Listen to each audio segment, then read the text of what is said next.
Hi, everybody. Happy New Year. My name's Heather Gray. I'm from ChooseToHaveItAll.com. I'm an executive coach and corporate therapist working with stuck professionals who are looking to build happier, healthier lives.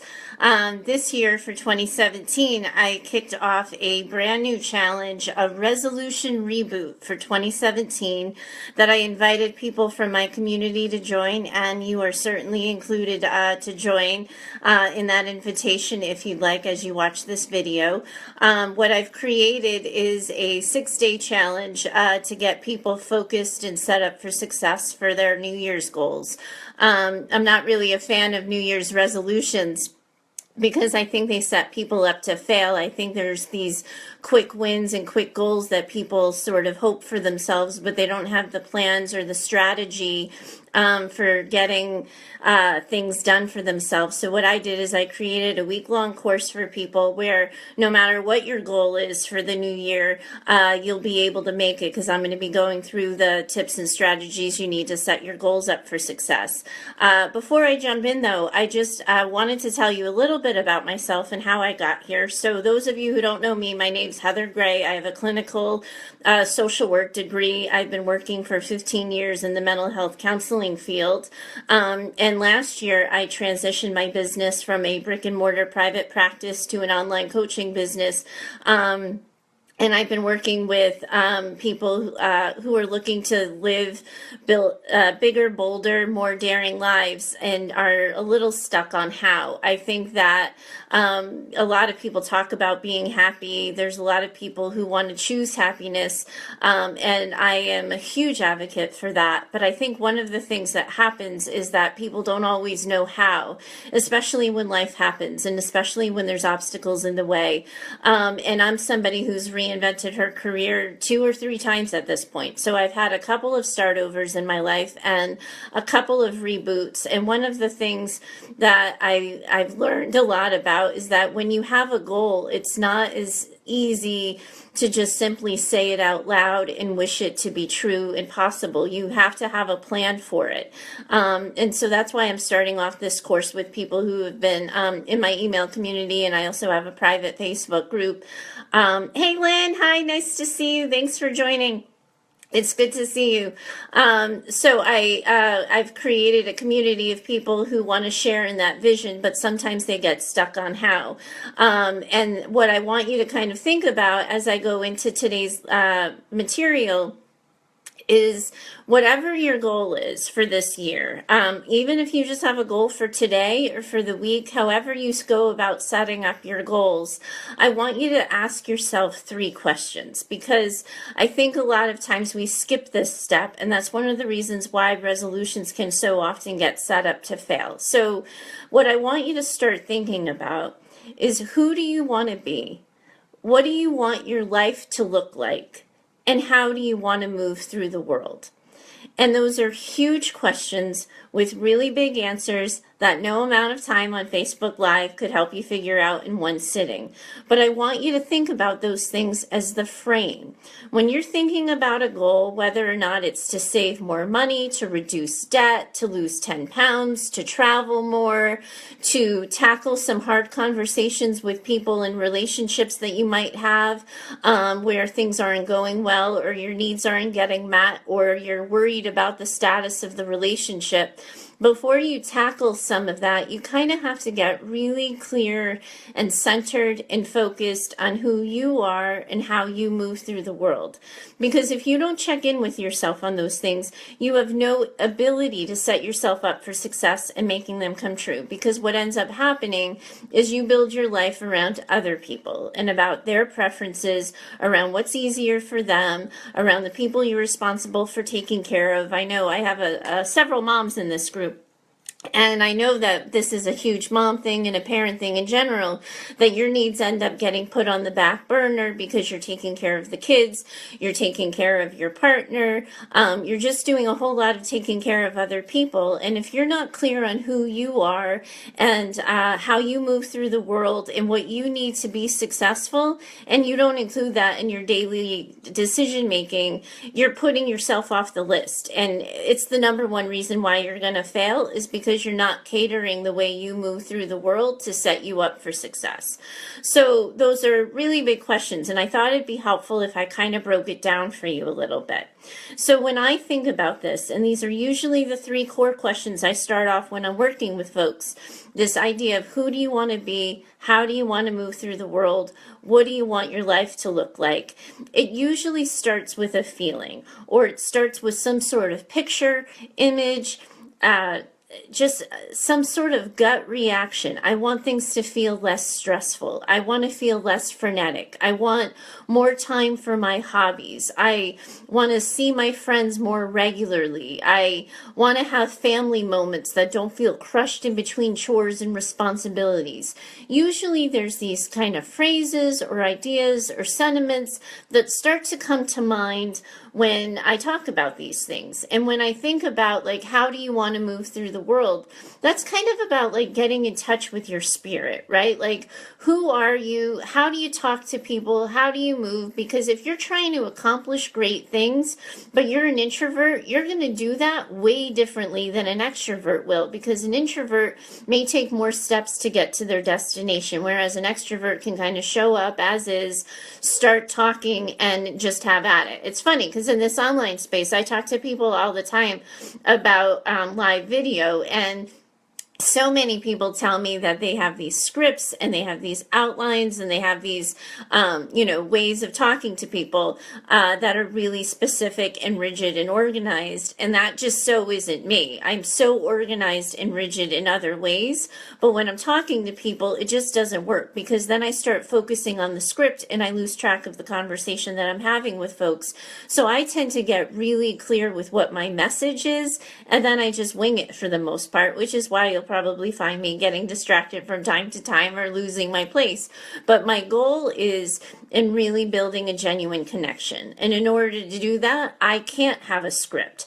There's other people that if they didn't have the script and they didn't have the outline, they'd have no idea how to move through the world or how to go and do a Facebook Live, because that's what they need to feel organized and centered. So one of the things that really sets people up for success is if you're really clear on who you are, and then get really clear on who you want to be.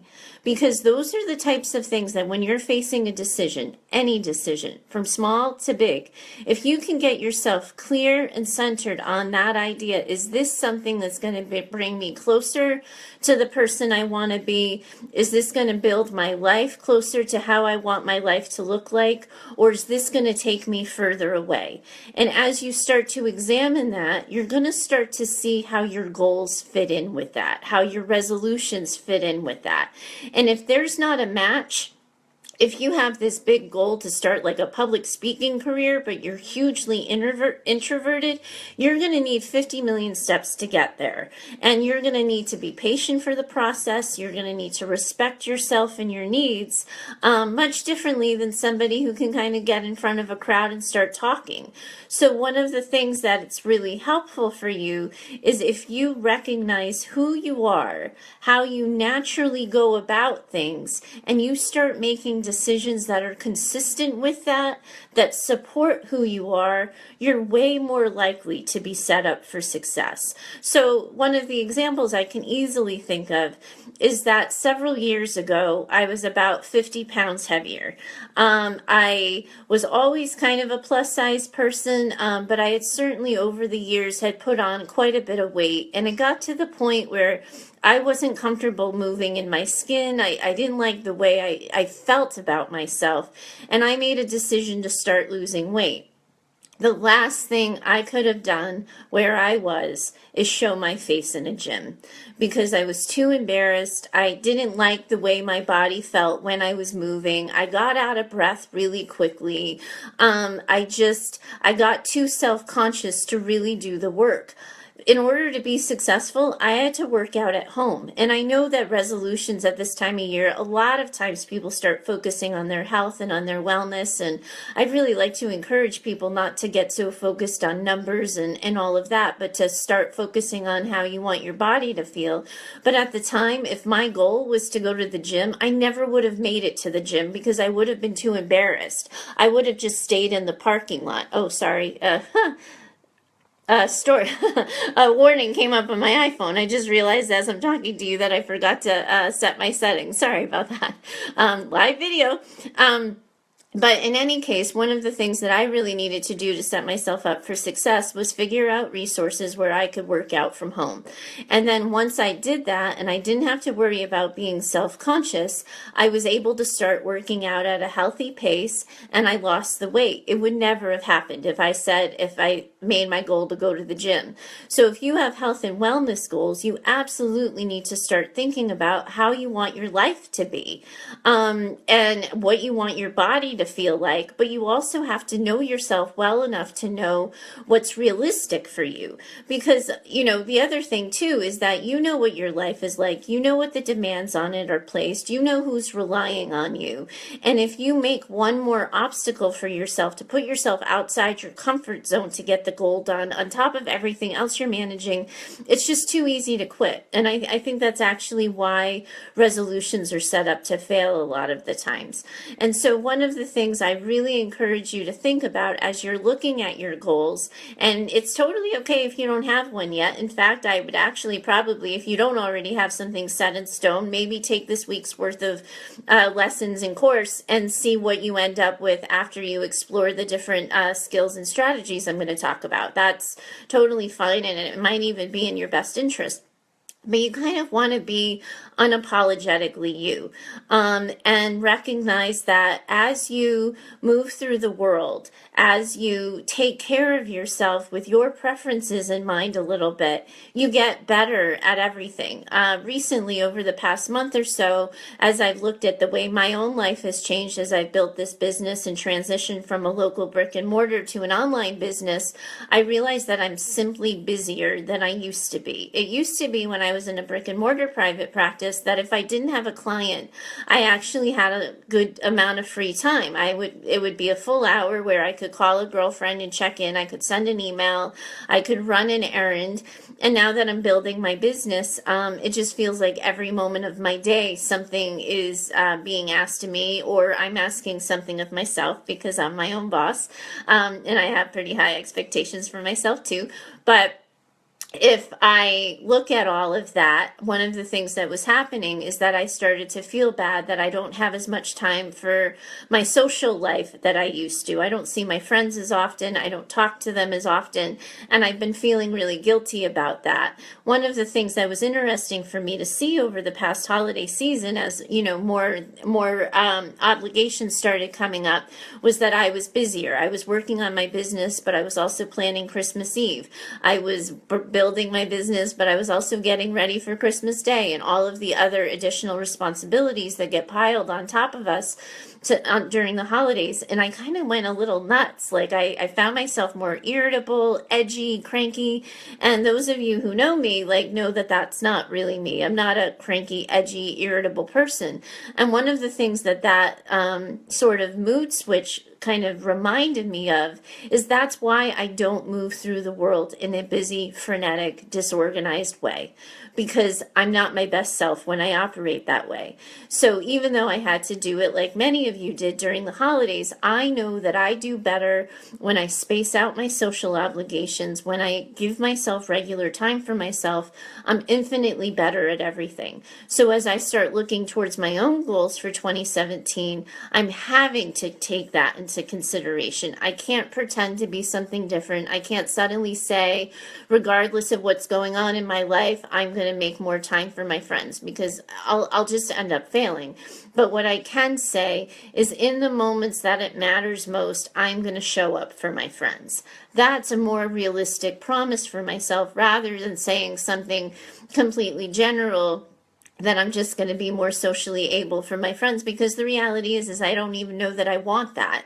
It might not be the way I want to spend my time. I love my people and they're really great, a social circle that I rely heavily on, but that might not be how I choose to spend my time. But I can say, when it's necessary, when it's needed, I'm going to show up and be present, because that's something that's consistent with me, who I am, and what I want my life to look like. And so as I go through each day with decisions that are small or big, Those are the questions I ask myself, like from what I want to eat to what do I want to do, how do I want to spend my free time, where do I want to go on vacation, when do I think I'm going to need a vacation. All of those questions and all of those goals I have for myself get filtered through who am I, who do I want to be, and how do I want to move through the world? What do I want my life to look like? And as I filter through, I make decisions that better support myself, better support the life I want, and how I want to move through the world with more consistency. And the more often I do that and take myself into consideration, the more likely I am to make my goals come true. And that is exactly true for you too. Whatever it is you're looking to do this year, I know you can do it. But if you don't put yourself on the list, if you don't respect who you are, how you move through the world, and the needs you have on a day-to-day basis, you're setting yourself up to fail before you've even started. And I just don't think that's necessary, because over the next couple of days, I'm going to be teaching you new strategies, one new strategy for each day that's going to help you dial in on how do you move to the how. How do you get that goal met? How do you achieve the thing that you wanted?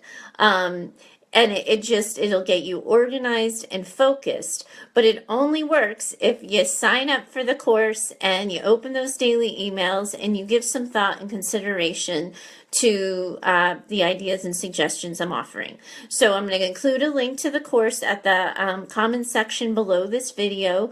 I'd love it if you guys jumped into the comments and told me what you're working on. It'd be so much easier to give you like concrete advice and suggestions if I knew specifically the types of goals those of you who've joined the program have. Stay in conversation with me. You'll have my email address. You're welcome to jump into the Facebook group at any time and ask a question, because I'm really committed to setting you guys up for success at this time of year.